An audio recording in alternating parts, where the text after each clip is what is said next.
Yes, hello students. Good morning to everyone. Yes, in the previous session we have started the chapter number second. Okay, पिछले previous session में हमने chapter second start किया था, जिसमें हमने पढ़ा था कि जिस chapter का नाम था लाख की चूड़ियां। यानी हमने इसमें पढ़ा था कि जो लेखक है वो अपने मामा के गांव जाते हैं। वहां पर एक व्यक्ति होता है जो लाख तक काम करता है। वो असल में मनिहारी होता है। मनिहारी समझते हैं आप? चूड़ी बेचने वाले, चूड़ी बनाकर जो बेचते हैं वो मनिहारी कहलाते हैं। तो उसका नाम था बदलू।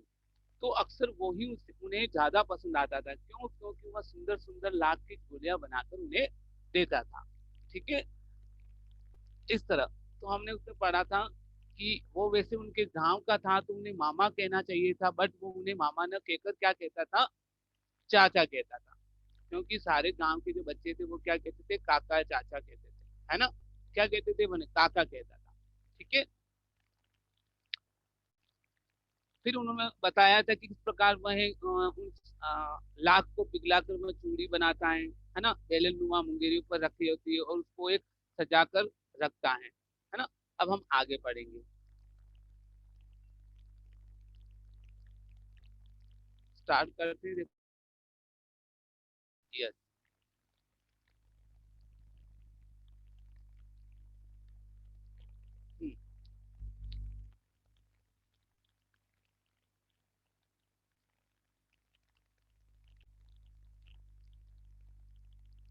यस, बदलू का यह कार्य सदा ही एक मचिए पर बैठकर किया करता था। मतलब बदलू यह जो काम करता था, कौन सा काम? वही चूड़ी बनाने वाला काम। वह कहाँ पर बैठता था? मचिए। मचिए यानी खाट। खाट जो होता है उसको मचिए कहते हैं। जो बहुत ही पुरानी थी। बगल में ही उसका हुक्का रखा रहता, जिसे वह बीच बीच में पीता रहता। गांव में दोपहर का समय अधिकतर बच्चों के पास बीतता। वह मुझे लला कहा करता और मेरे पहुंचते ही मेरे लिए तुरंत एक मछिया मंगा देता। मतलब जैसे जैसे ही लेखक पहुंचते उनके पास, वह उसके लिए एक और खाट मंगा देता। कौन? बदलू। और वह खाट पर बैठकर यानी मछिए पर बैठकर ही वह काम करता था और साथ में हुक्का पीता था, है ना? देखो हुक्का बता रखा है इसमें। इसमें हुक्के का ये देखो पास में आपको चित्र दिख रहा है हुक्के का। ये अक्सर ये वाला जो दिख रही है आपको लाइन खींच रहा हूँ, ये हुक्का होता है। इसमें तंबाकू चलम खींचकर खींचते हैं। नशे का जो शौक होते हैं वो ये काम करते हैं। ठीक है। तो अक्सर ये हुक्का पिया करते थे। कौन? लेखक। लेखक नहीं, सॉरी, बदलू। जो लेखक उसको देखते थे जाते तब वो हुक्का पिया करता था और खाट पर बैठकर मछिए पर बैठकर वह लाख की चूड़ियां बनाने का काम करता रहता। नेक्स्ट। लगभग रोज ही वह चार छह चूड़ियां बनाता। पूरा जोड़ा बना लेने पर वह उसे बेलन पर चढ़ाकर कुछ क्षण चुपचाप देखता रहता, मानो वह बेलन न होकर किसी नव वधु की कलाई हो। मतलब वो जैसे जैसे चूड़ियां बनती जाती, तो बताया था कितनी चूड़ियां बना लेता था? 4 से 6 जोड़े बना लेता था। और वह चूड़ियां बनाकर कहाँ डालता था? वह वह उस बेलन में चढ़ा देता। उसके पास एक बेलन थी, वहां चढ़ाता था। तो बेलन में चूड़ियां ऐसी अच्छी लगती थी जैसे किसी नव वधु की, मतलब नव वधु का मतलब नव विवाहित वधु होती है ना, दुल्हन, उसके हाथ की कलाई हो, वैसे लगती थी। क्यों? क्योंकि वो चूड़ियां रंग बिरंगी उस बेलन में पिरो देता था, तो ऐसे लगती थी जैसे कि नव दुल्हन के हाथ की कलाई हो। बदलू मनिहार था। देखो आया ना, मनिहार का मतलब होता है बेटा चूड़ियां बेचने वाला। ठीक है। चूड़ियां बनाना उसका पैतृक पेशा था। पैतृक का मतलब पिता का पेशा, जो पूर्वजों से चला आ रहा है। क्लियर? और वास्तव में वह बहुत ही सुंदर चूड़ियां बनाता था। कैसी चूड़ियां बनाता था? सुंदर चूड़ियां बनाता था। ओके। उसकी बनाई हुई चूड़ियों की खपत भी बहुत थी।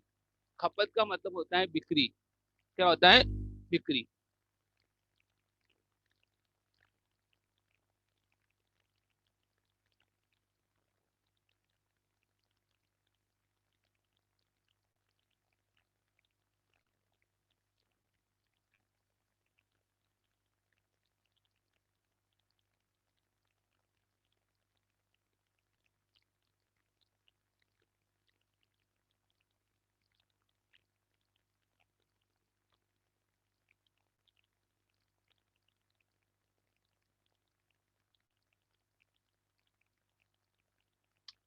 खपत का मतलब होता है बिक्री।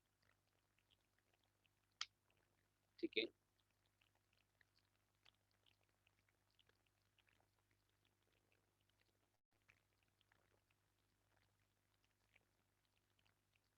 उस गांव में तो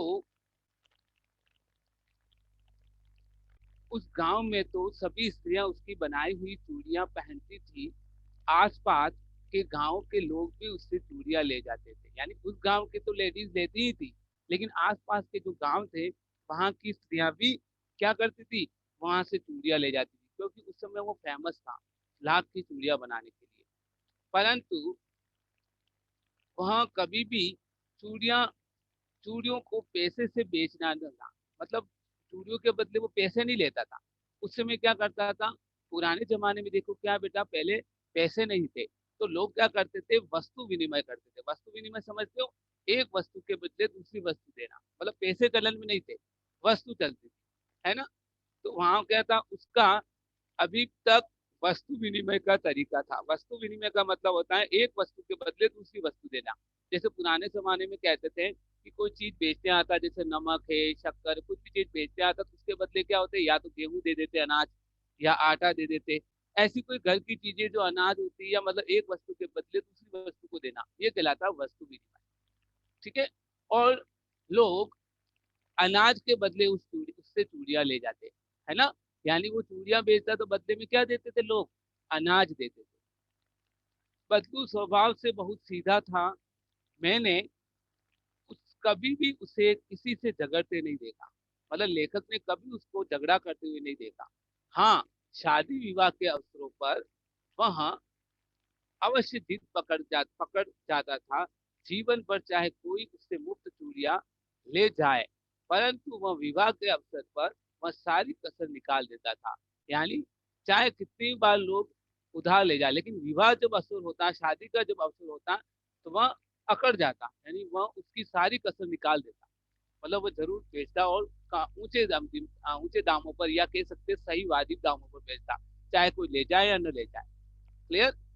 आखिर सुहाग के जोड़े का महत्व ही तो और होता है, यानी जो सुहागन का जोड़ा होता है वो लाख से माना जाता है ना, तो उसका तो महत्व अलग ही होता है। इसलिए वह विवाह के अवसर पर इन सब की कसर निकाल देता, अच्छी इनकम कर लेता था, है ना। मुझे याद है,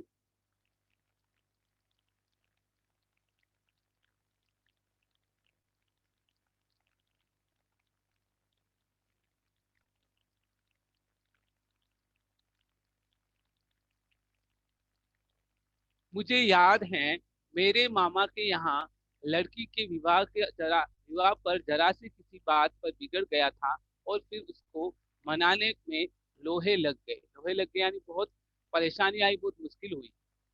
विवाह में इसी जोड़े का मूल्य इतना बढ़ जाता था कि उसके लिए उसके घर वाली को सारे वस्त्र मिलते, ढेरों अनाज मिलता, और उसको अपने लिए पगड़ी मिलती, और रुपए जो मिलते सो अलग। कितना बताया, देखो इसी जोड़े का मूल्य बढ़ जाता शादी में। क्या मिलता था इसी जोड़े के बदले में, क्या मिलता, एक तो घर वालों को सारे वस्त्र मिलते थे इसके बदले में, दूसरा ढेरों अनाज मिलता था, और उसके लिए खुद के पहनने के लिए पगड़ी मिलती और रुपए अलग मिलते। तो ये सारा इनकम कहाँ होती थी, शादी विवाह में। इसीलिए तो कहा उसकी कसर सारी शादी विवाह में निकाल देता। बाकी भले उधार ले जाए, लेकिन शादी विवाह में उसका दाम इतना बढ़ जाता था। एक तो वस्त्र मिलते थे पूरे परिवार के लिए, दूसरा अनाज मिलता था, और तीसरा पगड़ी मिलती और रुपए अलग मिलते जो अलग। ठीक है।